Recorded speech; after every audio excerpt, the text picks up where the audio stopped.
Hi there, I'm Michelle the Painter from Berkshire Paint and Sip, and this is Paint and Sip at Home.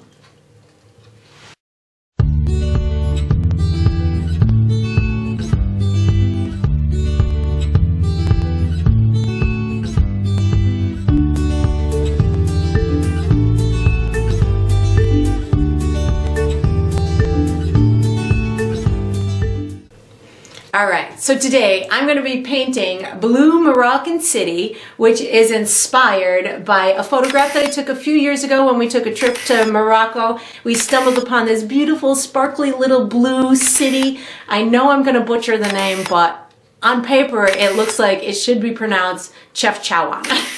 But it's probably totally wrong. It's probably like Chefchaouen or Chefchaouen or something. I don't know. But Chefchaouen is how I'm going to Americanize the name. So that's what it's inspired by. I'm going to be sipping on a little bit of Merlot today. And if you do enjoy this video, I hope that you like and subscribe to the channel and that you also check out my Patreon page where you're going to find additional painting perks. So let's get painting and let's get sipping.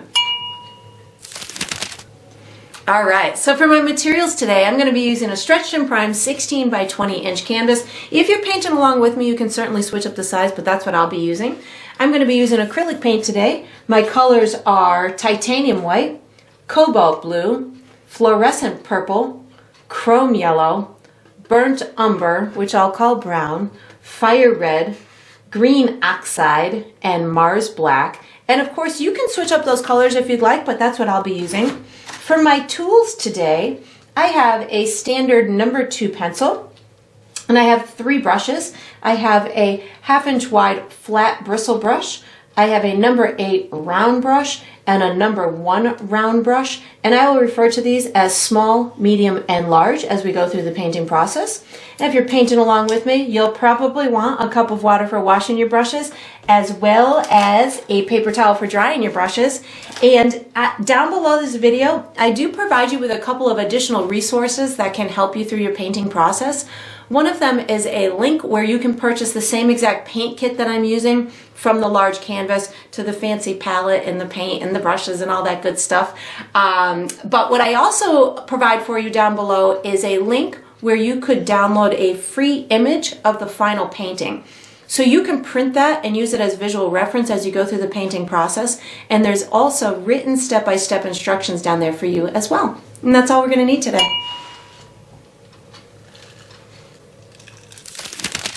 All right, so what we're going to do for the first step is we are doing an initial sketch of our buildings and our stairway. I'm going to be using my pencil to do this, and I'm going to give you a couple of markers, and we're just going to kind of connect those markers, and by the time we're done, we'll have some big shapes that we'll be able to color in for our base coat. So I've got my pencil. The first mark that I'm going to make is a little bit to the left of my halfway point at the top of my canvas. So if you kind of just eyeball, and these don't have to be exact markers, just kind of in the vicinity is where I like to go. So if this is about my halfway point, I'm going to go maybe about 1.5 inches to 2 inches to the left of that. I'm going to make myself a marker. Then I'm going to come down about halfway down my canvas and make another marker at about the same distance. So that's going to be my second marker. I'm going to come down into the bottom left-hand corner. I'm going to come in maybe about 1.5 inches, make myself a marker somewhere in through there.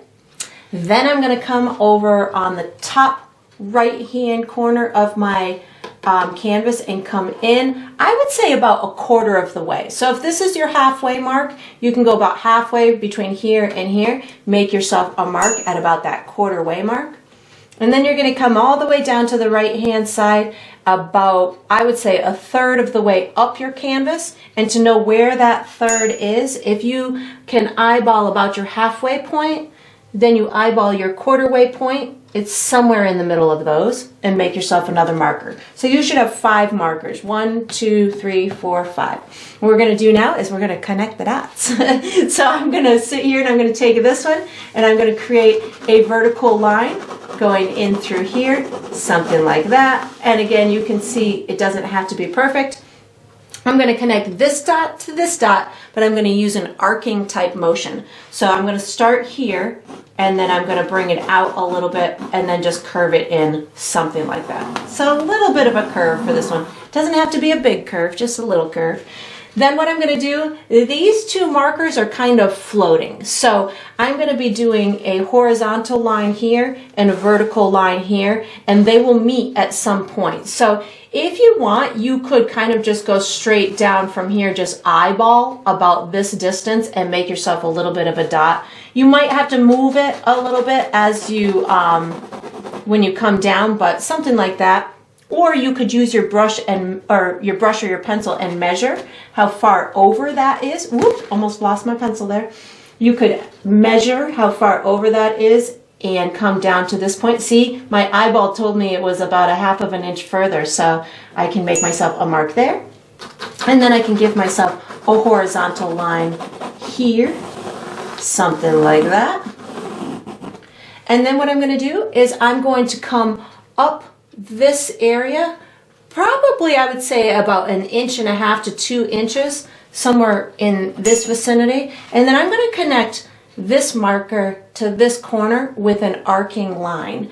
So I'm going to start in through here, and I'm just going to give myself an arcing line like that. Then what I'm going to do is I'm going to come about halfway between here and make myself a little bit of a marker. What I'm going to do now is I'm going to actually make myself the rooftop outline for the rooftop for a couple of this side of this building in through here. And it's kind of going to be, I'm going to say floating a little bit, but if you want to have an easy way to do it so it can have a little bit of movement, what you can do is kind of consciously think it's gonna be small here, and you're inevitably getting it larger in through here. This is farther away and this is closer. So if you were to almost draw an imaginary line in through here, that's where your rooftops would occupy that space. So I'm going to be making my rooftops in a diagonal type way. I'm only going to be doing 3. So I'm going to take from this mark and I'm just going to go diagonal a little bit like that.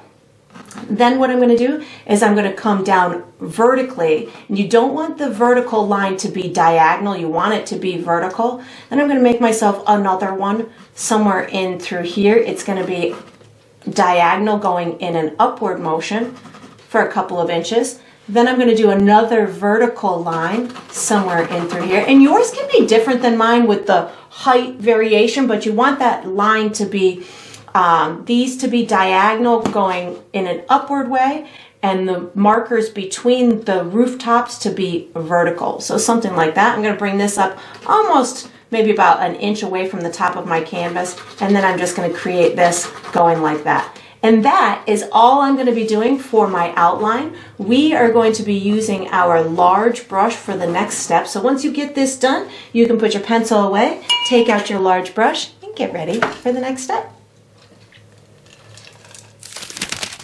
All right, so what I'm going to be doing for the next step is I am doing the base coat for my buildings. I'm going to be using my large brush, and the colors I'm using are blue, purple, and white. And what I'm going to do is I'm going to pre-mix myself what I'm going to refer to as like a periwinkle kind of color. These buildings in this blue city can be any shade of light blue. So every building has a different shade of blue. Some are more purple, some are more on the greener side, some are really, really distinct and almost like robin egg kind of blue. So feel free to tweak this color whatever way you want. You could even do a couple of different tones of blue. If you wanted this one to be one tone and then this one to be another, feel free to do so. But I'm going to make myself one shade and just kind of color in the whole thing that way. We're going to be putting highlights and shadows on the building later, so right now it's just going to be kind of one tone for me. So I'm going to be using my blue, my purple, and my white, and I'm going to go for something in this vicinity of a color. So I'm going to take some of my blue, a lot of my blue actually, a good amount of my purple. I'm going to save some of my purple for later, and I'm going to add some white to it, and I'm just going to kind of spin it around on in my palette. So you want a good amount because we're going to be coloring in a good area on our canvas. And if you run out, let's say you don't make enough, or let's say you have something you need to do in between and your paint dries out and you have to make another batch of your blue paint, do not be terribly concerned if you don't make the same exact color, because again, it can be really any shade of light blue. I'm not quite sure I totally remember the reason why these buildings are blue. I think it has something to do with the temperature in this town. They paint the buildings blue to something to do with temperature and maybe even bugs. I think the bugs aren't as attracted to the blue or something, and I think that the blues make the buildings feel a little bit cooler. I could be wrong, but that's from memory, that's kind of what I think it is.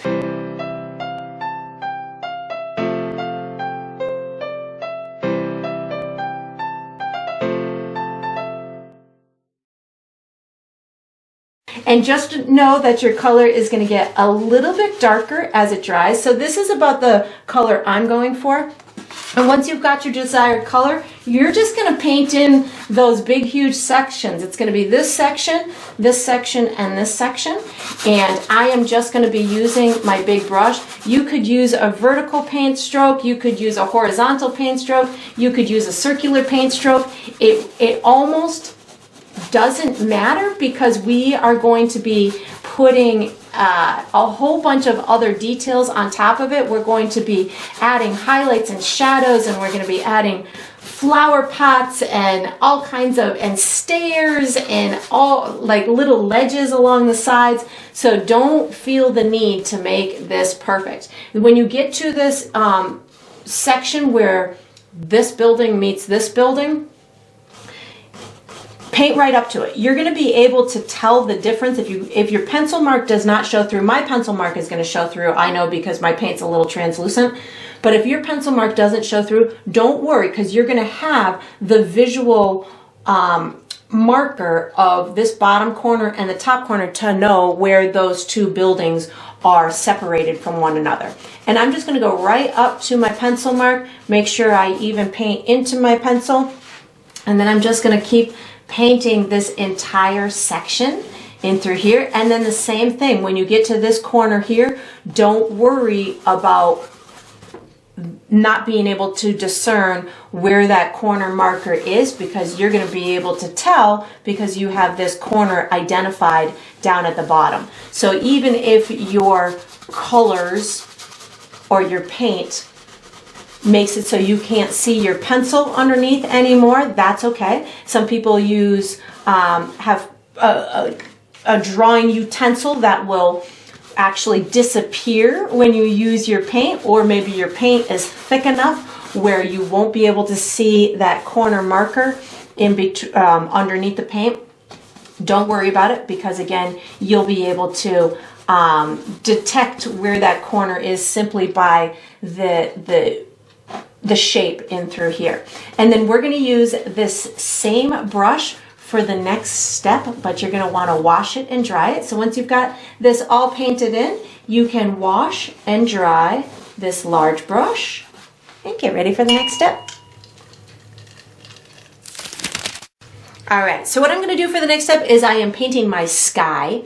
I'm going to be using my big brush, and I'm going to be using white with a teeny tiny bit of my periwinkle blue, because I want this to be really nice and bright and sunny, and I don't want it to be much darker than white. So I'm going to be using just white paint, and I'm just tiny. I don't know if you can even see that I have the smallest little dot of blue on my brush, and I'm just going to paint this in with a little circular kind of motion. And you could certainly have yours a little bit darker than mine if you want to, but I really want my buildings to look like they're in the sunshine. So in order for me to be able to sell that story, I want my sky to be really bright. So that's why I am using hardly any color in my sky. And then I'm going to use this same brush for the next step, but I am going to wash it and dry it before I get there. So once you've got your sky painted on, I am adding just a teeny tiny bit more blue just to the top. Once you've got your sky on here, you can wash and dry your big brush and get ready for the next step. Okay, so what we're going to do for the next step is we're doing the base coat of our stairs. And this is going to be stairs, but it's like a little landing area we're going to have a doorway there. So I'm going to use my large brush, and I'm going to be using blue and black paint. And what I'm going to do is I'm going to make myself a dark blue color. So I am going to be taking the rest of my blue, because I know that I don't really need much more of it for anything else, and I'm going to add a touch of black to it. I'm going for something that's in this color range. You could have yours a little bit lighter or a little bit darker. I do recommend that you add the black slowly, because it can certainly take over very quickly and get too dark for you. So just be mindful, it will get a little bit darker as it dries, and the black can easily take over. So just add a little tiny bit of black at a time. So I'm going for something in this vicinity of a color. And then once you've got the color that you desire, you're just going to paint in this big area down below with that color. So again, no need for a fancy brush stroke, because we're going to be making sure that we paint over this with some highlights and some details and all kinds of other stuff. So just, you want to get a full coat on there. But if you see any little scratch marks from your brush, or you have light spots and dark spots, it's going to be okay, because we're going to, like I said, we will be painting over it with all of our other details later. So I'm just going to go a little bit slower here, because I want that to stay the side of the building like that, and then in through here. I'm not really concerned about it being perfect along this edge, because we're going to be adding some little ledges in there to have a place for our pots to sit, our plant pots to sit. And then a same thing with over here on this right edge. Not terribly concerned if it's perfect, because again, we're going to be adding those other details that are going to disguise any of our brush stroke marks that we're doing right now. And then once we've got this entire area in, we are going to switch brushes to our medium brush. So once you've got this colored in, you can put your large brush away wherever you'd like to. Take out your medium brush and get ready for the next step. All right, so what I'm going to be doing for the next step is I'm putting my base coat on any doors that I want. So for me, I'm going to do 3 doors. I'm going to be doing a big door in this section and through here, and then I'll do a door in this section and in this section. You might want one over here. You might want one over here. You can put as many as you want. I'm going to be using my medium brush, and I'm going to be making a custom color for my doors. But I do want to forewarn you that before you start this step, that you make sure your buildings are dry. So, you know, you could either take an extra long break if you'd like to, or you could blow on it, which might take you a little bit longer than expected, or you could just whip out a blow dryer and blow dry it. That is the quickest way and the way that I did it. But whatever you need to do to get it dry, maybe yours is already dry, but that will make your process a little bit easier on this step. So I'm using my medium brush. I am using my building color, which is that bluish purpley color that we created, yellow and white, and I'm going to create a custom color. It's like a light teal color. So I've already pre-mixed a little bit so you can kind of see where I'm going. What I'm going to do is I'm going to take some of my blue, my custom light blue that I created, and I recommend only adding a little bit of yellow at a time. Yellows are very powerful, and like the black, can easily take over. So just a teeny tiny bit of yellow. And if you want it any lighter, you can add a little bit of white to it as well. And you just kind of keep spinning it around. It's going to be on the greener side. So that's where I'm headed. I'm headed to like a little bit of a light teal color. My yellow got away from me here, as you can see the difference from these two, so I'm adding more of my blue to it, and I'm just going to kind of keep tweaking that until I get it in the color that I would like. And once I've got it in the color that I would like, I'm going to identify where I want my doors to go. I'm just kind of still tweaking my color a little bit here, make sure I've got it where I want it. And of course, you can certainly make yours into whatever shade you want. Again, these doors and buildings come in a variety of shades, so feel free to make yours whatever color value that you'd like to. Yeah, there we go. So I'm about there right now. So that's about the color that I'm going for. And once I've got it, what I'm going to end up doing is I am deciding where I want these doors to go. So the one on the right hand side, I think I say I've got it, but I'm like, I don't think I have enough paint. So I'm making more as I'm trying to talk to you at the same time. I think I've got enough now. All right. So now that I've got my color on the right hand side of this building, I think I'm going to come down maybe about 2.5 to 3 inches on the right hand side. That's where I'm going to have the top of my building going, and I'm going to come over maybe I would say about 1 inch shy of here. I think I need mine a little lighter now that I'm seeing it on top of here, so I'm adding a bit more white to my color combination just so I can have it light enough so you can see it on top of this, because I know that it's going to get a bit darker as it dries. So I just lightened it up a little bit, as you can see there. So I've got my color that I want. I'm coming over maybe about 1 inch, 1.5 inches away from my corner marker, and then I'm just going to come straight down to the bottom. Now I also know that these buildings are not super duper straight, and a lot of them are just made with some kind of stucco type cement kind of look to them. So it's okay if your edges are a little bit uneven. We're going to be putting some rough edges along the sides of it anyway, so don't feel the need to make it really straight along the edge. Once you've got this door done, I'm going to go ahead and I'm going to make a couple over in through here. So again, I'm just kind of using my custom color here, and you can adjust yours into whatever shade you would like.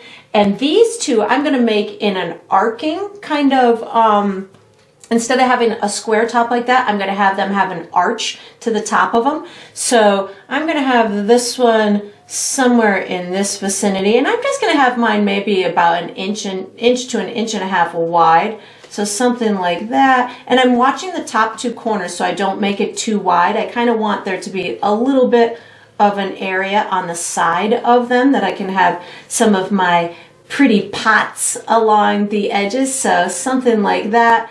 And again, not terribly concerned what happens down here, because we're going to be making all kinds of little variations or details down there. Just reloaded my brush. I think this one I'm going to have a bit taller, so somewhere in through here. Need a little bit more white again so you can see the difference between the door and the wall itself. So something like this, and then just making myself a little arch at the top. And they're not going to be too wide, simply because the building itself is not too wide. And I'm just bringing this all the way down to the bottom, making sure I meet this area in through here. And then we're going to be using our large brush for the next step. So once you've got your doors in, you can put your medium brush away, take out your large brush, and get ready for the next step. Okay, so what we're going to be doing for the next step is we are putting our highlights and our shadows on the building itself. So I'm going to be using my large brush. The colors that I'm using are my dark blue, brown, my periwinkle blue, and white. And my goal here is to make the bottoms of the building dark and the top light. And on this building, it's going to be lighter in through here where the sun is kind of hitting a little bit. And this section is going to be the light section as well. So darkest at the bottom, lightest at the top, but even lighter as it gets in through this little corner and on this side over here. So you'll see what I'm talking about. But what I'm going to do is I'm not going to use a lot of paint on my brush. I'm going to be using scrubbing, or technical term, scumbling effect. So you don't need much paint, and you're going to be really just kind of rubbing it on here. Most of these buildings are made of like a stucco type material, so they can have this roughness to them. So that's what I'm attempting to do. When I get to this corner here where this left building meets in through here, I'm going to have it darker, a little bit darker on the edge of this building and lighter in this little section here. So I'm going to start here. I'm going to start with my dark blue, just a tiny bit on my brush. And what I'm going to do is I'm going to start just rubbing it down at the bottom. So the next thing that I'm going to do is I'm going to pick up a bit of brown and start rubbing that. Then I'm going to, without washing my brush, I haven't washed my brush yet, I'm picking up some of my periwinkle color. And I'm rubbing that with them. So it really starts to give a textured and a shadowed type effect down at the bottom of this building. And I want my entire building to have a second coat on it. So whether or not I had a perfect coat on the first shot that I did, this is going to make sure that I have a fully rendered look to it, and that it gives it that extra bit of texture to it. Looks like I had a little bit of this color on my brush too, which is awesome. It just adds an extra little tone to it. Now I'm just picking up a little bit of white paint on my brush without washing it, and I'm going to add this lighter part to the top of the building, and I'm just going to start to rub that down. So this is going to give it an appearance that the sun is hitting, or light is hitting the top of the building, and it's just kind of going down into the shadows as it's making its way around this corner. And you can kind of keep tweaking it if you feel it needs a little bit more light or a little bit more of your purpley bluish color. Feel free to just kind of keep tweaking this as much as you want to. And then once you've got this section done, I think I want a little bit more lightness at the top of the building, or maybe a little bit of white and brown. I like dirtiness in my buildings, especially when we're talking about these, you know, old worldly kind of buildings that are made of this material that has been aged over a long period of time. So I like to put dirt in there as well. So once you've got that accomplished, now I'm going to just kind of move on to my next section. So I'm going to do this section next. I don't have much paint on my brush, so I can get away with just picking up a teeny bit of my dark blue paint, and I think I'm going to put a tiny bit of brown with it as well. And I'm going to start down in this bottom right hand corner of this particular building, and I don't know if you noticed, I just bumped into here. I'm okay with that. I just want to get this to give the appearance of a shadowed type area along this corner here, which is going to allow me to see the difference between this corner of the building, or this side of the building, versus that side of the building. And again, I don't have much paint on my brush, and I'm just kind of rubbing it into the canvas, just making sure that I've got good coverage and a nice second coat to that area. I think I'm going to use this a little bit of this darker tone in between these two sections of the building as well. Maybe this section pops out a little bit more than that one. And now I'm going to pick up a tiny bit of white without washing my brush to get the top of this section done.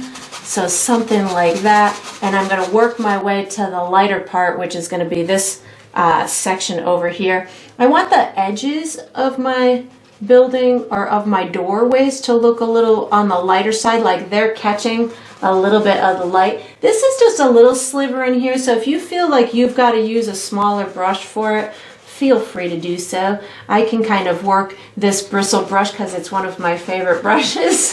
But if you're having difficulty working this bigger, as of course I just go right into my doorway there. But if you feel that you need a smaller brush, feel free to, just grab a smaller brush to accomplish this. But I want this area to be the lightest by these doors, just to give it that look of almost that stucco is maybe just a little bit poked out a little bit and catching the color of the sun the most. I'm going to get it nice and light up at the top. And again, if you feel like you need a smaller brush to accomplish this, feel free to do so.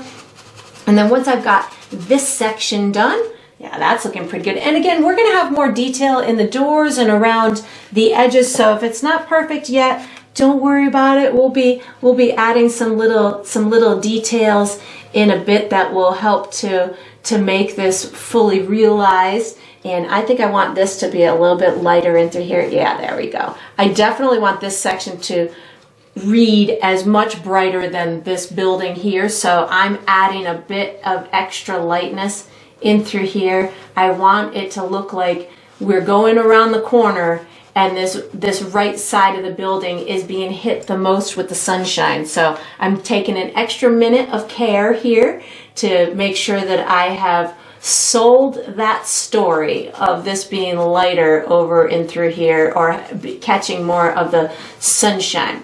And then I've got this section in through here, which I want to be a little bit lighter, but also a little bit dirtier. So I'm gonna have, I just picked up some white and brown on my brush, and I'm gonna get the whole top area of this to be really kind of weathered and a little bit more on the dirty side. And I'm going all the way down this right hand side. So this is where we take that periwinkle color, that nice pristine new looking color, and make it look like it's been around the block once or twice, and it's got some age to it and it's got some character to it. And I want to give the edge of this door a similar look to what I did over here. So I'm just adding a touch more white on my brush, and I'm going to go right along the edge of that doorway, just kind of pushing that lighter paint right into the edge of the door like that. And then I'll do the same thing on the top, a little bit of white on my brush, and just kind of pushing that bit of a highlight right along the edge of where that door is going to be. And then we're going to be using our medium brush for the next step. So once you've got this done, you can put the large brush away, take out your medium brush, and get ready for the next step. All right, so what we're going to do for the next step is we are painting stairs. I'm going to be using my medium brush, and the colors that I'm going to be using are white, brown. I'll probably use a little bit of my dark blue, as well as black. And if I'm feeling fancy, I might use a little yellow too. But I will call the colors out as I'm using them. The first thing that I'm going to do is just kind of identify what I want and where I want it. So how I'm going to do that is I'm going to put white with a little bit of brown on my brush. So I'm picking up just a little bit of white and some brown. And this is one of those less is more kind of steps. You don't need much paint on your brush. Again, we're trying to make this look like it's really weathered. It's been stepped on a whole lot over the past, I don't know, 300 or 400 years or so. So I just want to make it look like it's got some texture and some dimension to it. And my light source is over there, so it's going to be, really highlighted over on this right side and maybe a little darker on the left. So the first thing that I'm going to do is kind of identify where there's a couple of steps over here, and then all of these steps are going in through here. So I'm going to come from this corner. I'm going to make myself a little bit of a marker, and then I'm going to actually make myself a curved line, a slightly curved line going over into this vicinity, something like that.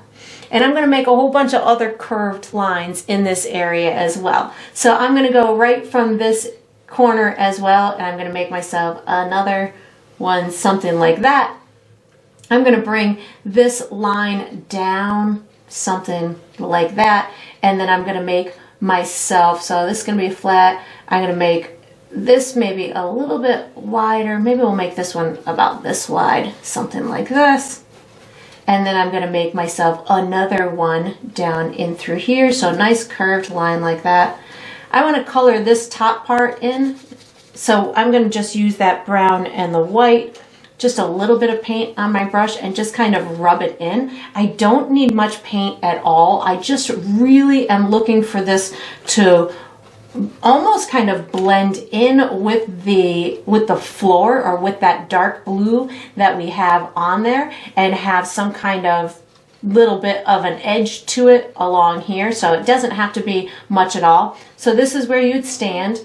Then this is the front of the step. This is another step right here. So this light part, consider the light parts to be the part that you would stand on. This is going to be dark in through here. This is the side of the step. And then I'm going to make a really big, this is a really big step down here, and they're going to get smaller and smaller as they go up. So I'm reloading my brush with brown and white. From this corner here, I'm going to give myself an arcing line that's going to come over to here, but it's going to land lower than here by about, I would say, a half of an inch to an inch. So if you come directly over to the left and come down maybe about a half of an inch to an inch, make yourself a marker, and then connect these two with an arcing line, something like that. And then what I'm going to do is I'm going to come down to this corner here, and I'm going to make myself another arcing line that's going to come down to this bottom left corner in through here. So I'm going to take this, and it's not going to be much of an arc, but just enough to kind of tell the viewer that there is, in fact, a little bit of a curve to it. And then this entire section is going to be where we're going to step on. So I want this whole section to be really light. So I'm using a lot of brown and white on my brush, and I'm using a rubbing type technique to paint it on here. So it gives it that really weathered kind of rough look to it. And I want mine to get a little bit darker as it gets towards this left-hand side. So when I come towards that left-hand side, I'm going to pick up a little bit of that darker blue with the brown and the white, and it's going to make it go a little bit darker over here on the left-hand side. And you can make yours as light or as dark as you want. You could even use a little bit of black in it, so it'd be a little bit more on the like grayer type side. Totally up to you, but you want to make sure that this line that you created as your outline doesn't look like an outline. So you want to make sure that you kind of blend that in and get it to work with the neighboring colors, and just kind of keep mushing it around until it's a really nice kind of faded look to it. You can have the front edge, which is the edge that's closest to the bottom of your canvas. That can be the brightest, because that's the edge that's going to be the closest to you as the viewer, and the edge that would catch the most sunlight based on where our light source is. So once I've got that one, that's the biggest one. That's the one that's going to kind of set the whole stage for the rest of the stairs. So now I'm just going to kind of work my way up. My next one is going to be right about, I would say, at this corner here. I want them all to have kind of a similar curve to it. So I'm going to kind of do this one like this. I want this step to come up a little bit. It's clearly not going to be as wide as this one, because this one is the one that's the closest to us. And along this edge is going to be all planters, and that's part of the wall, so you don't have to really go too invasive with that. So I'm going to bring this something like this, and then again I'm just going to kind of paint it in a messy kind of fashion. I need some of my original blue because that's a little bit too bright over there. And again, if you feel like it's too bright, you can certainly bring in a little bit of black or a little bit of your original blue just to make this left hand side a little bit darker. So something like that. I'm going to just lighten up this right-hand side a bit. And these front steps, again, are the ones that are going to take the most amount of attention because they're the largest and the biggest. Once we get up towards those smaller ones, we're almost just kind of making little lines, so to speak, to get them on there and to give the illusion of some steps. Now, steps are going to go over and up and over and up and over and up, but I'm not really going to give it that much detail. Just the ones that I can see, the edges that are close to us, I'll give that kind of detail. But once we get up and through here, I'm just going to do some nice impressionistic kind of lines. But right now I'm still a little bit in the details, so I'm going to go up from here in a less of a height than this. So just a little bit higher in through here. This is going to be my next step, somewhere in through here with a little bit of a curve on it. So something like that. And maybe a little bit darker over here on the left-hand side, but not much, you know, just something that it's in the shadows just a little bit. And I'm getting to a point where I think I'm just going to start almost sketching these steps on. So once I'm in through here, I can kind of just go in like this. I'm going to go around a corner, so they're going to get closer and closer to each other, and they're going to be kind of steering their way around that corner. So I'm really just with my brown and my white doing these little impressionistic kind of sketchy lines, and they can get brighter and brighter as they go to the top too, because they're catching more of the light that is around the corner. So something like this. And then once I've got them all on here, if I feel like I need to rework any of this, the shadowed area, you can just wipe your brush off on your paper towel, pick up some of that original dark blue with a little bit of black, especially on this left-hand side, and you can add or just kind of refresh or finish this the front part of the step that would be the part that would be in the shadows the most. So I just add a little bit of black and my original dark blue to get this front part of the step all nice and finished. And then let's see, what are we going to do? We're going to be using let's use our medium brush for the next step. So once you've got your stairs on here, and of course you can sit here and fiddle with them as much as you want until you got them as perfect as you want. We're going to use this medium brush for the next step, so you can just wash it and dry it and get ready. All right, so what we're going to do for the next step is we are painting some ledges over here on the left-hand side that we'll be able to have some plant pots sitting on them. So I'm going to use my medium brush, and I am going to be pretty much using the same thought process that I did with the stairs, where I'm going to use these lighter tones on the top, and then I'm going to use my darker tones kind of on the side of the building. So I want these to be in essence kind of ledges that were built into the stucco on the side of the building. So what I'm first going to do is I'm going to start with some white and some brown, similar to how I started my steps over here. So I have my medium brush and I put a little bit of white and brown on my brush. I'm going to have my first one in through here. So I'm going to start it maybe a little bit higher than this point here, and I'm going to come in this section maybe about 1/2 inch or so.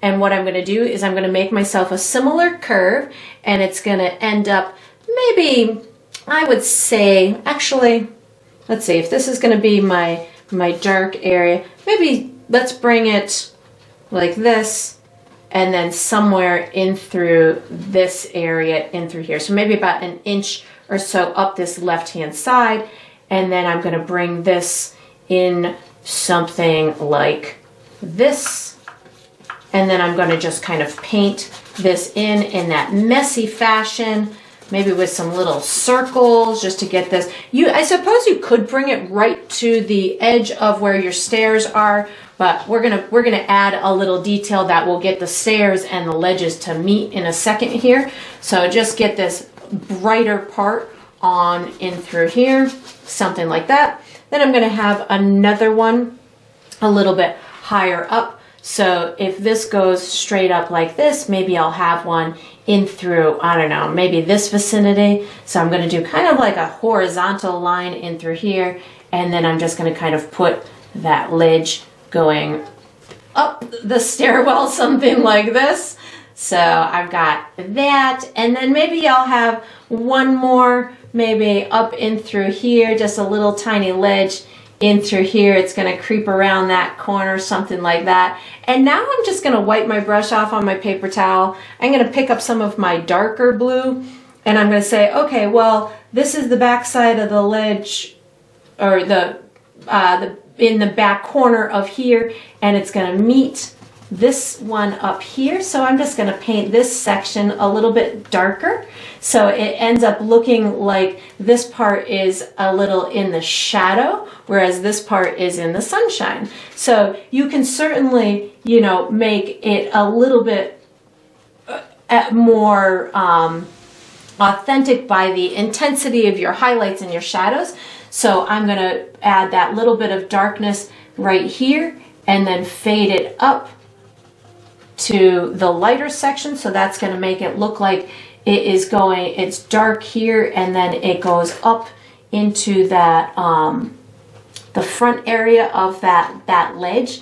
So this is where the sun would not shine. So that's really kind of the story you're telling, is this is the ledge, it gets darker because the shadow. This is the ledge, and you don't see down here because it's, you don't see the other side of it, but you can make the ledges as light as you want. I am going to kind of darken the side of the building too, so I'm going to pick up a little bit of my darker color just to get the shadow on the side of the building by the ledges.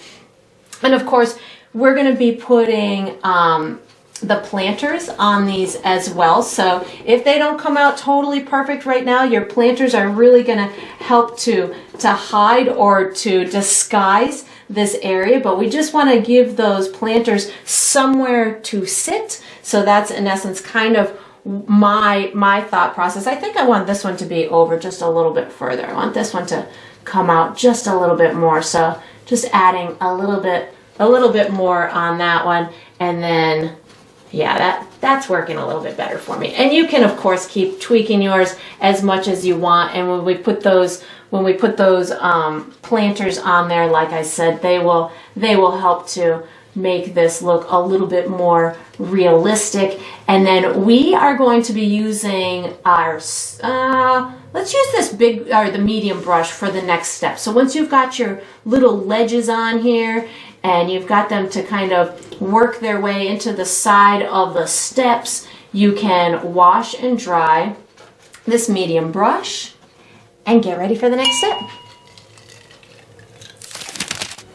All right, so what we're going to do for the next step is we're finishing our doors. I'm going to be using my medium brush, and I'm going to be using brown, black, and white. So what I'm going to do is I'm going to put a couple of shadows in these doorways.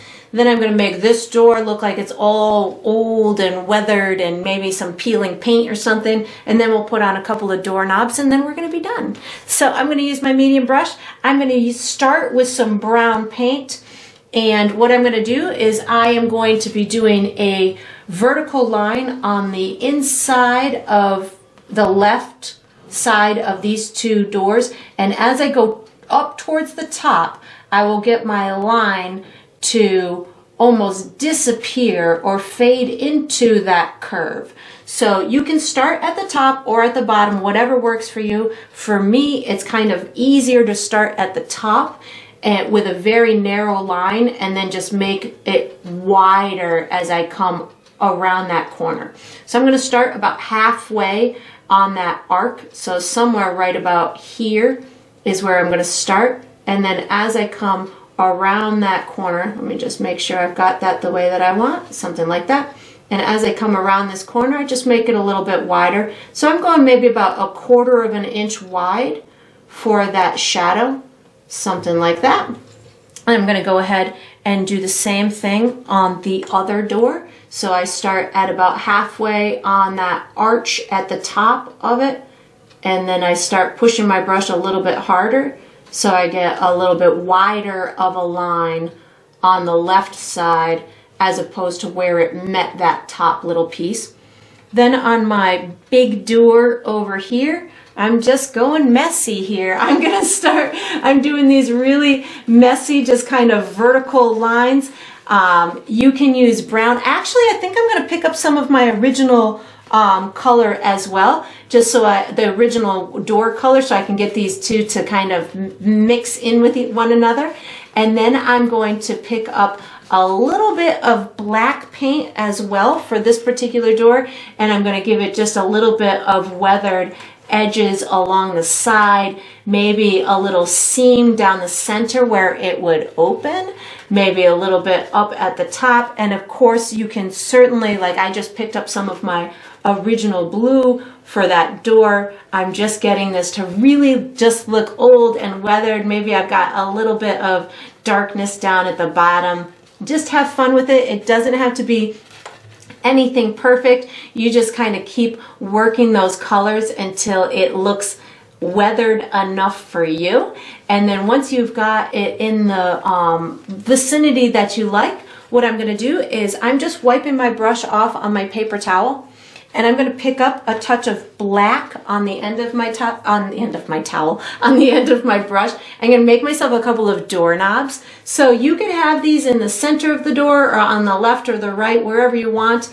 The doors could actually open in the middle if you had a little seam like I did for that one, but I'm just going to put these somewhere in here. So just a little black marker. It could be a circle, it could be a line, it could be a crisscross. They have different kinds of doorknobs, you know, so you could make it really whatever you want. So I've got those little markers there. I'm going to put a couple of little markers over here. You just don't want them too high or too low. You want them to kind of make sense where you put them. So I'm putting them a little bit lower than mid-door. So something like this and like this. Then I'm just going to wipe my brush off on my paper towel again. And I'm going to pick up a teeny bit of white paint on the end of my brush, and I'm going to put just a teeny bit of a little highlight, something like that, just to give a little bit of dimension to my doorknobs. I'm going to do the same thing over here, so keeping some of that black showing that I put for the first round, and then I'm just making a little bit of white. And that is all I'm going to do for my doors. I am going to be using this same brush for the next step, medium brush, so you can just wash it and dry it and get ready for the next step. All right, so what we're going to do for the next step is we are doing the base coat for our pots. So I'm going to be using my medium brush, and I'm going to be using just white paint. So I'm going to be doing a standard shape for all of my pots, but they will be getting progressively smaller as they go farther and farther away from me. So these are going to be kind of a little on the oval side for the base. They might get a little bit bigger at the top, and then they're going to have a little bit of a lip at the top of the particular pot. And I'm not terribly concerned as to whether we can see in them or not. I have one main focal one that I'm going to do here where we'll be able to see kind of inside the pot, but all the other ones we're just going to be kind of looking at them from the side, so I'm not really terribly concerned about if they're perfect or not. So I am going to be using my white paint and my medium brush. I'm going to put my bigger ones in place first, and then we'll go ahead and put all the other ones in place. So I'm going to have my biggest one right in through here. So I'm going to put my base somewhere on this ledge right in through here. It's about maybe 2 inches wide, and it's going to go, for me, this pot is going to go almost as high as this ledge here. So you can even just kind of make yourself a little bit of a marker. And then as I go up this pot, I'm going to make it just a little bit wider as it goes up the sides. And then at the top, for me, I know that I'm going to be seeing the inside of this pot, so I'm just going to kind of make almost like a really wide oval type shape, just so I have that oval far enough down. And then I'm just coloring it in white. So the reason why I'm coloring these in white, even though I'm going to be having, every pot is going to have different vibrant colors to it. I want these pots to be vibrant and to really have this intense kind of color. And I know that I'm going to put my next one up in through this vicinity. This is going to be my largest one. Everything else is going to get smaller after that. I know that acrylic paint has a tendency to be see-through, so in order for me to counteract that and to make sure that I have the colors as vibrant as I want them to be, I am doing this white base, and it's going to help me make the second coat or the colored coat of it really nice and vibrant. So that's why I'm choosing to do this with a white base. So that's going to be my second one. I'm going to put another one up in through here, and again they're going to get smaller and smaller as they go up higher and higher, and as they get farther and farther away. And you might choose to do a different shape for your pots, but this is the shape that I saw when I was on this trip to Morocco. So when I visited this blue city, this was a very standard shape for their pots. I don't know if it's a locally, I'm sure they're locally made pots, but they're just beautiful with all the colors. I'm going to put another one over here on this little ledge in through here. And of course, as I'm doing these pots, I do have to be mindful of making them straight up, because you're working with something that has a lot of curve to it. So your brain will have, I think I want this one a little taller, your brain will have a tendency to want you to make curved lines or lines that tip from one side to the other. So if you can just kind of be mindful of that and make sure that you kind of keep these in a vertical way, that will help you to make it look a little bit more realistic. Let's see, where else? I think I'm going to have one somewhere in this vicinity, and again it's going to go a little bit smaller as it's getting farther away, and I'm just kind of freestyling it at this point, putting them where I feel that I would want them to go. And then they're just getting smaller and smaller. I'm going to have another one on this little ledge in through here. So you can see my ledges are kind of almost disappearing as I'm making these beautiful pots, because they're just taking up the whole area. And then this one's going to have flowers on top of it. So again, if your things are not perfect, it's okie dokie. I'm going to make another little one in through here. So something like this. And again, I'm just putting a little lip on the edge, maybe a little rounded bottom to it. But if you were to dissect mine, you would be able to tell that my pots are not perfect. I am just having some fun here, making them, putting them wherever I want to put them, putting them in whatever kind of order I want. It's definitely not a systematic order. This is just there's no math involved here. The only kind of, I don't know, realistic thing is just make sure that they get smaller and smaller as they go farther and farther away. So by the time you get far, far away, you might just be making yourself a couple of little marks. Like I want a couple hanging off the building over here. So I'm just going to make a couple of tiny little marks just to tell myself where I want those ones to be. Maybe I have one somewhere in through here. So I'm just making a little horizontal line and a tiny little vertical line. I think that's good for that side. I'm going to put a couple in between my doors here. So I think I want one in through here. And again, this white is really just going to help me to make sure that these pots are super bright. I want one in this doorway, sitting on these steps in through here. And if your steps aren't awesome or exactly as you want it, just put a whole bunch of pots of plants along the edges, and that will definitely help to just disguise or hide or do whatever you want to make sure. Oh, I guess this one's getting a little bit bigger than I thought it would, but that's all right. We're just going to make that one a little closer. There we go. I'm going to have one. I just got to make sure it lands on the step, so, or the illusion of it. Maybe I'll just extend this step like this. There we go. I want one right here. So we're going to put one something like that. There we go. That's going to be a nice big colorful one. And we're going to extend our step to make sure that that makes sense. So if you have to make any adjustments along the way to put your pots wherever that you want them. Let's see what else. Oh, I want a couple up here. So like that and like that.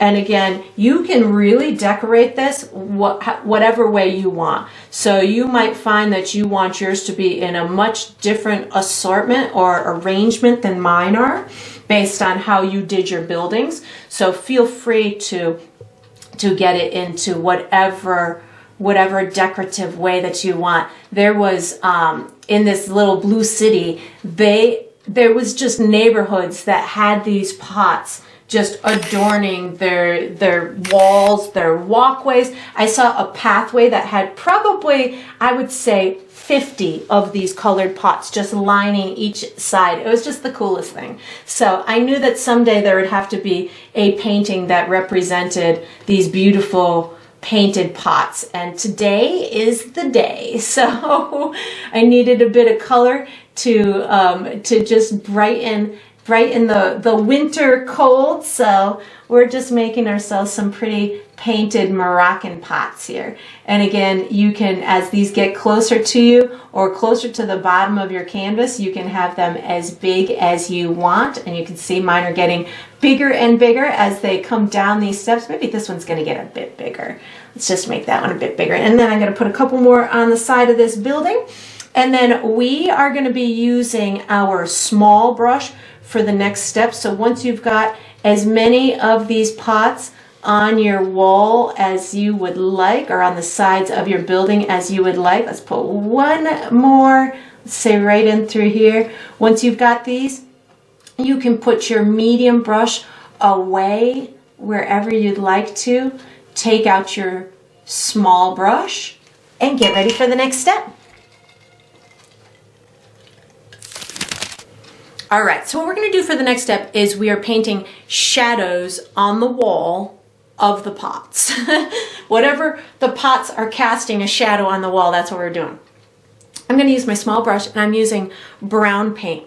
So the idea here is these pots are on hangers and they are a little bit away from the wall. So I'm not terribly interested in making a real distinct shadow of the pot with all this detail. I really just want to tell the story that it's daylight, and my light source it's way over there, but it's still daylight, so there's going to be some kind of shadow behind these. So all I'm going to be doing is I'm taking my brown paint and I'm going to be making a darker area on the left and below my object. So something like this is going to sell the story of there being a shadow of the pot on the surface that it's next to. And the brown is nice and see. Ooh, this one doesn't have one, maybe a little bit underneath. This, my brown is nice and translucent, so I can still see the blue underneath it. If your brown is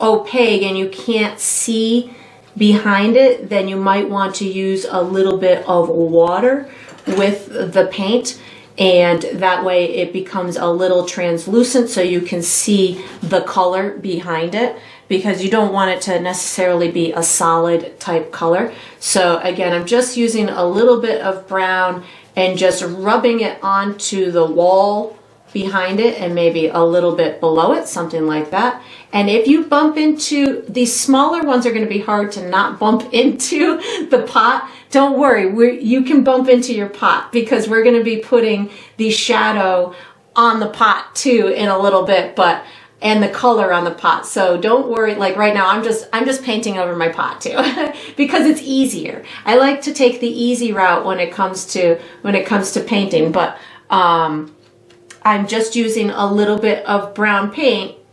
But I know that, you know, again, on these smaller ones, it's really hard to not bump into it. So just bump into your pot. You'll be able to like I said, you'll be able to correct that when we go to paint the colors in. And I just got this last couple over here, and then I got to do the ones on the right hand side. So again, I'm just still using brown paint and putting a shadow on the wall to the left and below it. And then when I go to the right side, I am going to do the opposing. I'm going to go to the right of it. But I think I have these couple of little ones up and through here that are tough to see because they're on a white surface, or they're on a light surface. So I just want to make sure I give a little bit of a shadow right there on those couple of ones too. And then on these ones, I've got a shadow to the bottom right. So bottom right, and same thing. I'm just kind of rubbing it in. I'm not making a firm, distinct shadow. I'm just darkening the surface that it is next to. And then same thing with here. I would darken the step and the wall behind it. Maybe this is darkening the door a little bit or underneath it, but on these darker steps, you might not even notice a difference. You could use a little bit of black if you wanted to on that shadow, if you wanted to. And then we are going to be using our medium brush for the next step. So once you've got this done, you can put your small brush away, take out your medium brush, and get ready for the next step. All right, so what we're gonna do for the next step is we're painting the color on our pots. I'm going to be using my medium brush. I'm going to be using, let's see, red, yellow, white, maybe some brown, maybe a little black too. So how I'm going to do this, I'm using my medium brush, and I'm going to start with just some red paint, and I'm painting every pot that I want red with red paint. I'm not doing any specific detail. To start, I am just painting it in red paint, and you can see it's a really nice and vibrant, which is awesome.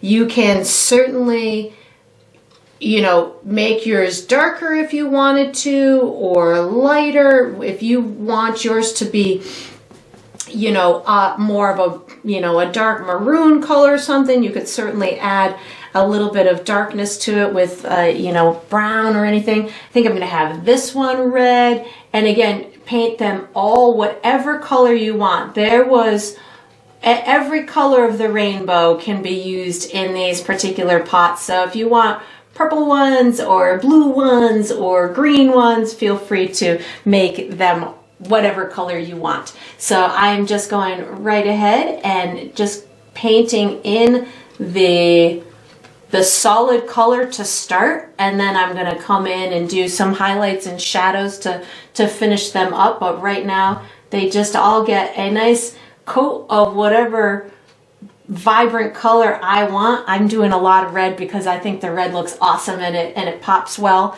So I'm doing quite a few in red. Maybe I'll do this one red here too. And on these smaller ones, if you feel that the medium brush is just too wide for you, you could certainly switch to a smaller brush if you wanted to. Let's see what else. I think I'm going to do, this one is going to be red, and maybe one or two more on this side. And I'm bringing it right up to the edge of whatever whiteness that I had for that first layer. And if you notice at all, you go outside of the white area, you'll notice that color is so much more drab underneath there. So that white really helps to make these colors pop.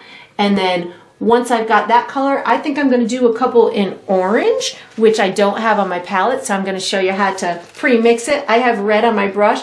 I'm just going to take that red, mix it with some yellow, which is going to take me back to first grade paint class where I learned that red and yellow makes orange. So I'm going to make myself a pretty orange color, and I'm going to use that to paint a couple of these pots. So I think I'm going to have this one as orange, and let's see what else. Maybe, and I've got to make sure that I consciously go to those edges because I don't want to have a weird white edge around them. So just make sure that you go all the way to the edges of them. Maybe I'll have this one over here with a little bit of orange. And again, make yours whatever color you want. I think definitely this one wants some orange. And then maybe one more on the stairway. We've got this one in through here is going to have some orange. Maybe I'll have this one with some orange. Maybe this one too. And then I'm going to do the rest of them with yellow, but I do have to wash my brush before I go into the yellow. So I'm going to just wash and dry my brush. And I'm going to utilize yellow. You could, if you wanted it to be more of like a light sunshiny kind of yellow, you could go yellow and white.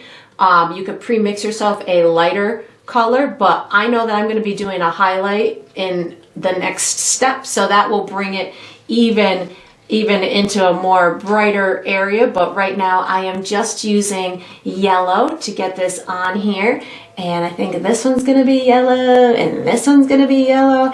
And then we are going to be switching brushes to our small brush. So once you've got this step all nice and done, you can wash and dry your small brush and get ready for the next step.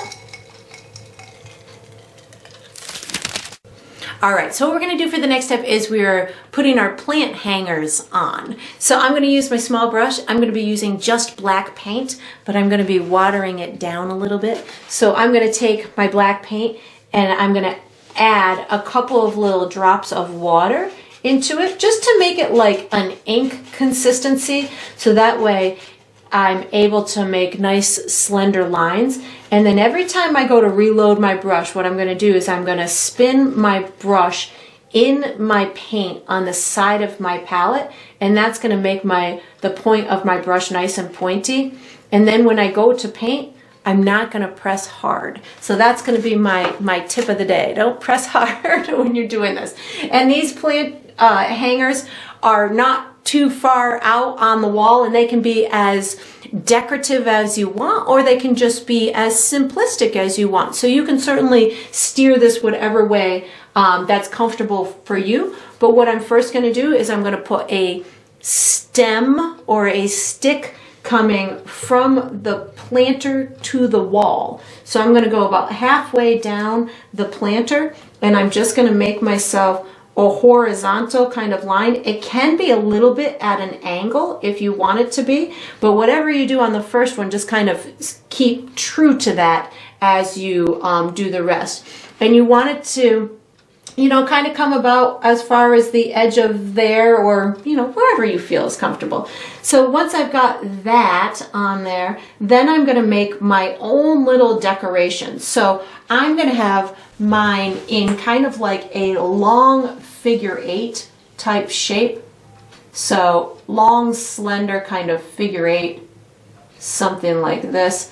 And whatever I do on this first one, that's what I'm going to do on the rest of them. So if I have this one coming down to about the base of here on this one, every other one that I do should come about to the base and should be a little bit higher than the top. So I'm going to put some little decorative little scrolly things on the bottom of this, and I'm going to put a couple of little scrolly things on the top, something like this, and then maybe I'll make myself a little swirly thing in the middle. So you can, again, just decorate it whatever way you want to.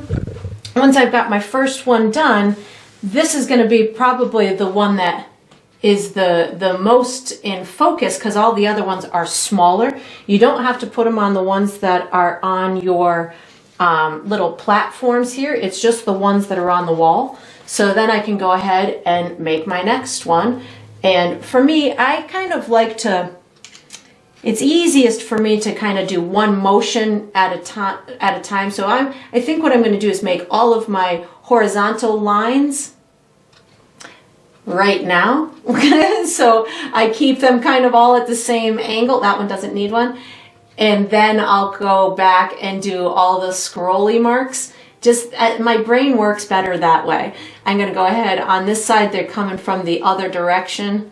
So something like this.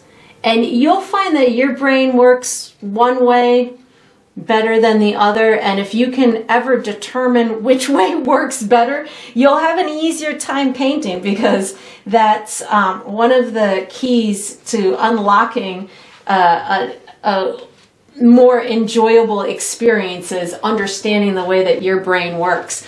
So then again, I'm going to do my little figure 8 thing, and I know that it's most important just on these first ones that are the closest to me, and then the ones that get farther away, I won't really need to do much more than just little lines, giving the little impression that it's a similar type design work. And then I'll just do my little scrollies in through there.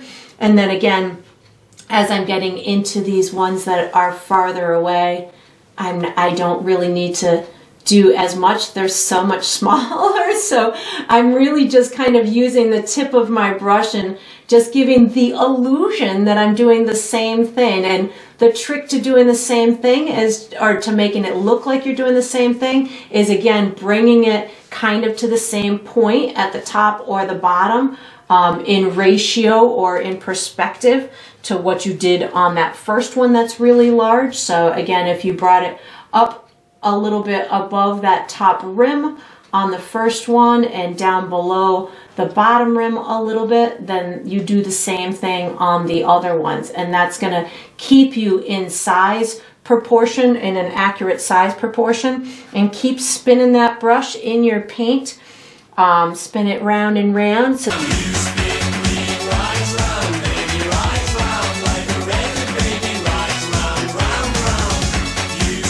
that way it's nice and pointy on the tip. And then again, as I'm going into these littler ones, I'm really not doing much right now. I'm just kind of doing a little bit of a line, because you'd see it's at an angle, so you wouldn't even really see the detail to it. So I'm just kind of, if I think you'd see a little of the detail, I'll put it in, but it's really kind of so far away on these little ones. Here we go. I'm going back in focus a little bit in through here.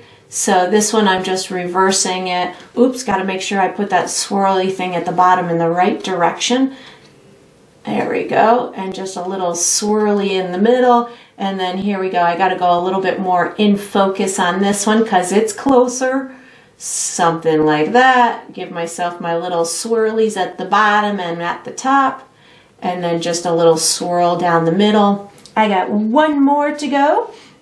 And then I'm going to be using my medium brush for the next step. So once you've got your decorative little wrought iron kind of plant holders on here, you can, did I do that the right direction? Oh, I did it the opposite direction. That's okay. Who's to know? Just you guys. You're the only ones that are going to know that I did that in the wrong direction. So I'm going to get my medium brush out for the next step and just get ready.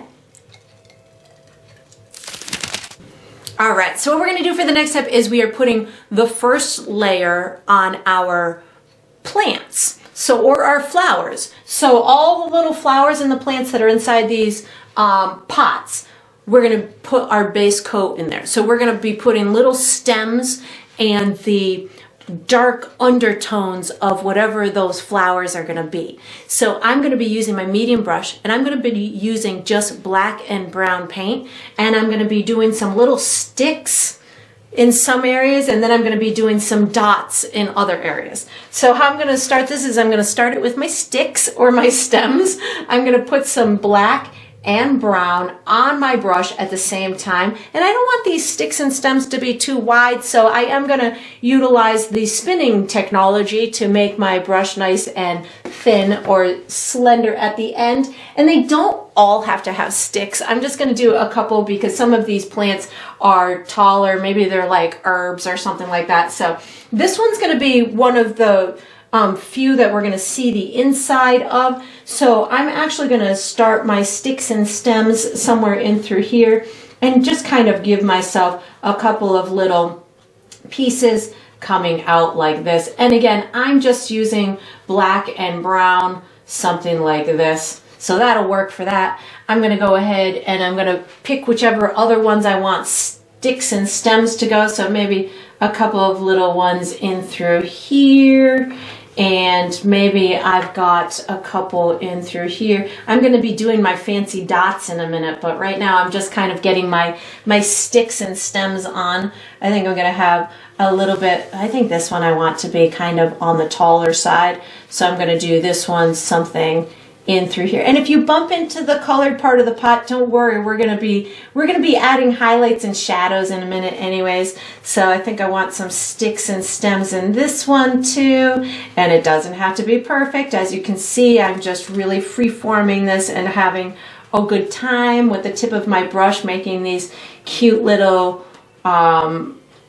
you know, base to the plants.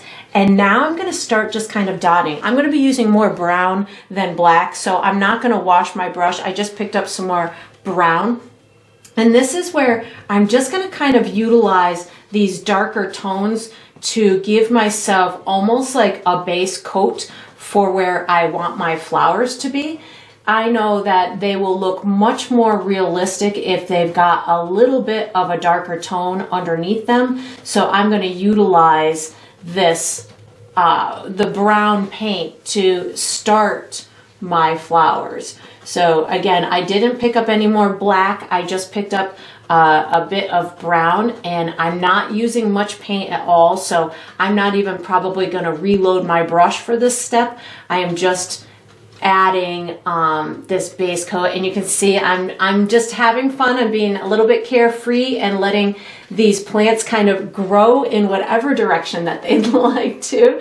So I did notice when I was oh, maybe I do need a little more paint. I feel like I'm just about out of paint on my brush, so I need something to work with. So I picked up a little bit more brown. I did notice a lot of these plants or flowers don't overgrow. They almost are little petite, almost like pygmy kind of flowers that don't get too big, and I'm not quite sure why. Maybe it was just the time of the year that I was there. Maybe I was just there in a time where they were just growing, or maybe they're a type of flower that doesn't grow so large as to overwhelm the area. Because if you've got this many pots of flowers adorning the wall, I don't know if you'd want them to cover the wall. I guess that would look kind of pretty, but I think you need to show some reserve. I don't know, maybe. But anyways, so they don't get super, or these ones that I have that I photographed, they didn't get really huge. So I'm just going to kind of keep mine kind of close to the pot. But if you want yours to be larger, feel free to do so. I'm going to have a couple of mine overhanging and growing a little bit further out, but they're nice and close to the pots. And then I'm going to use this same brush for the next step. So once I've got this step all nice and accomplished, I'm going to wash and dry my medium brush and get ready for the next step. All right, so what we're going to do for the next step is we are finishing our pots with highlights and shadows. So I'm going to be using my medium brush. I'm going to be using all the colors that I used on my pots to begin with, which would be red, orange, and yellow. And I'm also going to be using black, brown, and white. So how I'm going to do this is first I'm going to hit them with my shadows. Then I will hit them with my highlights, and in between I'll be using the base color. So I'm going to add a little bit of black and brown on my brush at the same time. And my shadows are going to be underneath the lip of the pot, as well as the side that is opposite from the light source. So my light source we're going to consider to be in the middle of the canvas.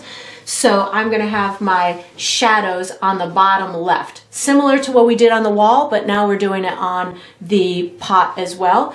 And for this one pot that I see the inside of, I'm going to put a little bit of a shadow on the inside. So I've got my black and my brown in my brush, on my brush. So I'm adding a shadow in the bottom left and the bottom and the left, and you can rub it in as it's drying to the main color of the the pot, or you could just have a nice clean line on that particular section. So whatever, again, is visually appealing for you is totally fine. I'm adding a little bit of shadow inside this pot and through here. And because I'm not using a lot of paint, you can see through it, and you can still see those little stems that I had created earlier. So I'm adding a little bit more black and brown to my brush, and I'm just going to continue this process for my other pots. So I'm putting it underneath and to the left. So underneath that little lip on the left hand side and at the bottom. And I'm not terribly concerned if it blends in well with the pot itself, with the main color of the pot, because I will be able to make it blend a little bit better when I go to add the regular color onto it if I need to. Over here, I might not even see this left-hand side of this particular pot, so I'm just gonna maybe do it under the little lip of that pot. And same thing over here, I've got it under the lip and over to the left-hand side.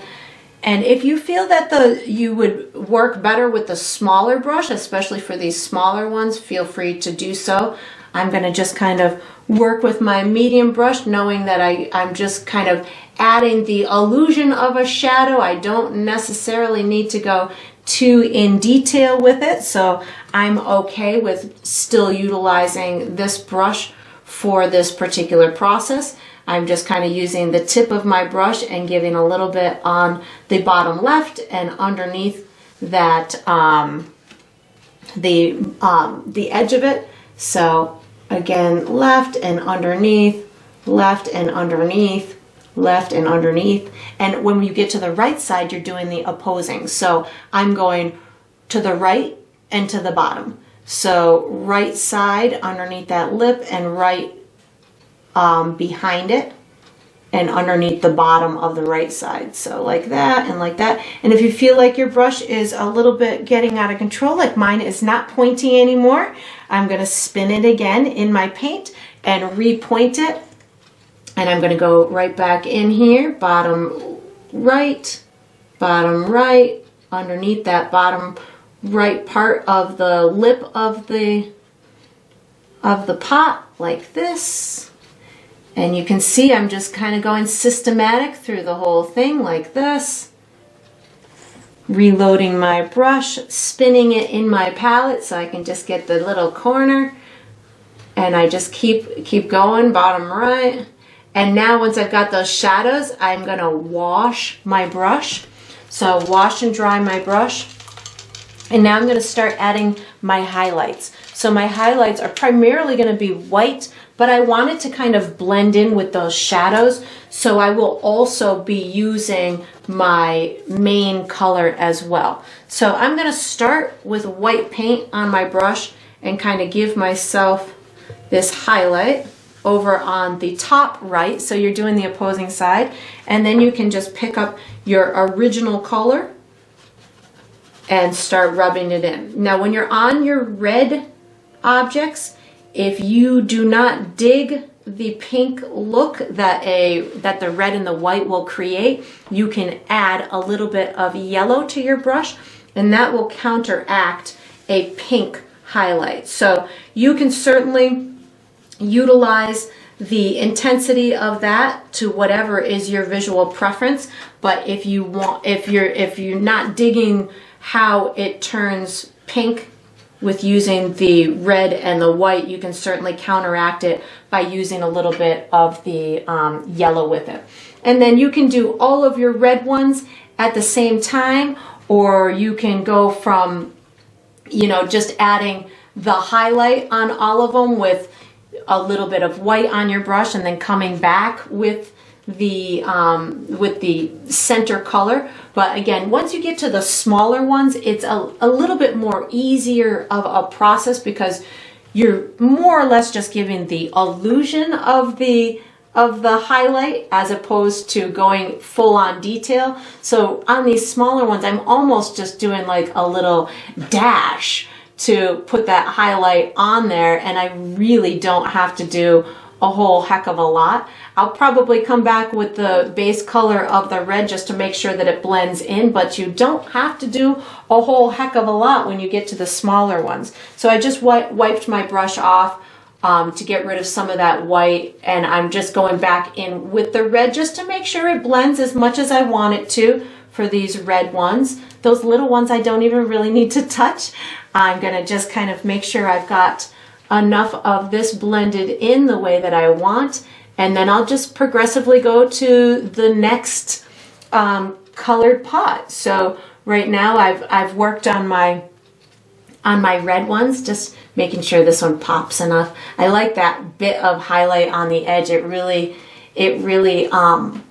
I don't know, makes it dimensional for me. So I like my red ones. I'm gonna move on to my orange ones. So just making sure that I have enough orange on my palette to make sure that I get these done properly. I'm gonna add a bit of white onto my brush to get the highlight going on them.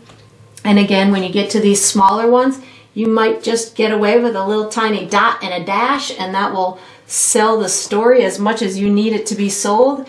And I'm gonna go, ooh, look at that one. I didn't put a base coat for my flower in there. We'll just have a very vibrant, colorful flower on that one. That one's gonna have, it's not gonna have that little dark undertone, but we'll still find a way to make it nice and three-dimensional. All right, so I'm gonna pick up a little bit of my orange just to make sure that this highlight blends in with the main area. So I've got a little bit of orange that I'm working with. Those small ones don't need much. So I'm just gonna finish these couple off. And then now I'm gonna go ahead and do my yellow ones. So again, my highlight is going to be the white paint.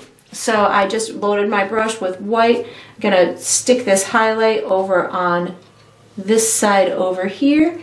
And then my little small ones, again, I'll probably be able to just get away with a dot and a dash on these smaller ones. Going to go on the side that that my light source is. And if you feel like you've done too much on them and you're like, oh my God, there's too much lightness, I definitely suggest you wait to cast judgment upon it and wait until you get your flowers on there. Because once you put those flowers on there, I'm telling you, those highlights, they make a whole lot more sense because they're going to be not so dominating once you have the colorful flowers on. So just give it a minute, get the, I think I need to blend this in a little bit more and through here. Wait till you get the actual flower on itself before you determine whether or not you need to do any more work on your flower pots. But the contrast of those highlights and the shadows really plays off well once you've got the vibrancy of the flowers. So I think that's all I'm going to do with these. I might tweak them just a smudge more, but for the most part, I think I have them the way that I want them. And we are going to be using this, let's use the medium brush for the next step. So once you've got all of your pots finished, you can wash and dry this medium brush and get ready for the next step. All right, so what we're gonna do for the next step is we are painting the roof tiles. So I'm gonna use my small brush. The colors that I'm using are red, yellow, brown, black. That's it. Red, yellow, brown, and black. So what I'm gonna do is I'm gonna create myself like a rusty color, like a terracotta kind of color. So I'm gonna use my yellow and my red to make like an orangey kind of color. And then I'm going to add a touch of brown into it. So it turns into this like I guess terracotta is kind of the best color that I can describe it as. So somewhere in this vicinity is where I'm going with the color. Once you've got the color, what I'm going to do is I'm going to just outline the top of each roof and then make some little curved bumps at the top of it. So I'm taking it and I'm going to just draw a line right on the top like that.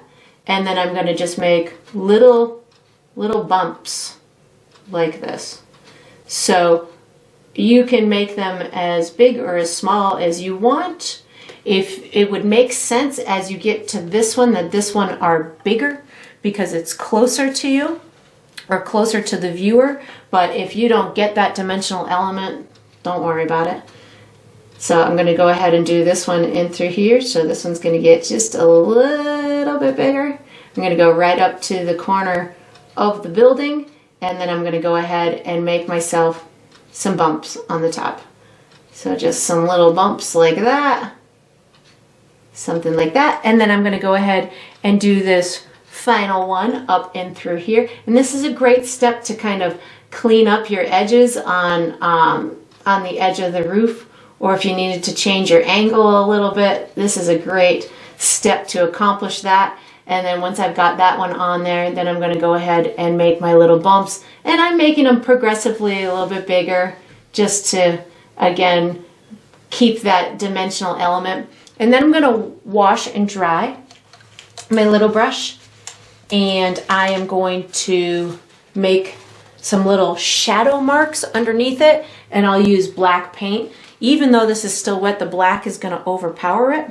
So I've got black on my brush right now. And what I'm going to do is in each little bump, I'm going to make a little kind of dash, which will give the illusion that this is kind of a curved piece of roof material. So you can start somewhere in through here and just kind of give yourself a little bit of a dash, something like that. And if that looks too distinct for you, you can always bring a little bit more of that shadow darkness down towards the bottom, something like that if you wanted to. So again, just kind of a little dash within each one of those bumps. So something like this. And then if you wanted to blend it in a little bit at that base, you can just wiggle your brush a little bit at the base. And I'm going to use some more of the black in through these ones, up in through here. And again, if it's blending with your original paint, that terracotta kind of color, that's awesome, because that would definitely make it look more realistic. And if you wanted to, you could certainly, I didn't say I was going to use white, but if you wanted to, if you had if your sky was a little bit darker than mine and you wanted to give it an extra bit of punch, you could take a bit of white and give yourself a tiny little highlight on the top. Mine's not going to do much because my sky is so light, but if your sky was a little bit darker than mine, you could certainly, you might see it up in through these ones, you could certainly add that bit of white at the top of them and they would pop out even more.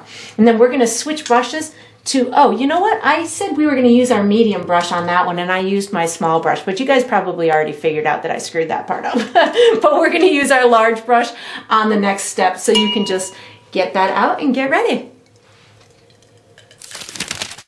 All right, so what we're going to do for the next step is we are finishing our flowers.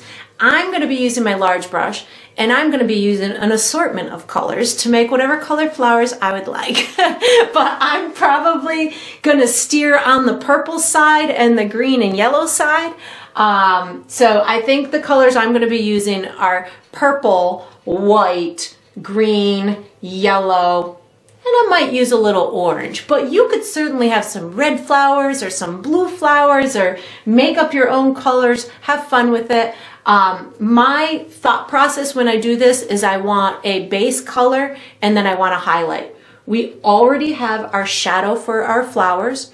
Now we're going to add the base color, and then we'll pop in a little bit of white or a lighter color as the highlight. I'm going to be using a dotting technique, and I'm not going to be doing a whole heck of a lot, except for making dots. When I get to the smaller ones, I'm just going to use like the corner of my brush. So I'm going to start with purple paint. on my brush. I'm going to do as many in the purple realm as I want, and then I'll go into my green palette to do the green ones. I want this one over here to have a whole bunch of purple on it, so I'm just using the corner of my brush. I'm going outside of that shadowy area because I want there to look like there's some dimension to it, so in order to do that, you can extend the colored part further than your shadowed part. So that's looking good to me there. I think I'm going to put a little bit of purple up in this one, in through here.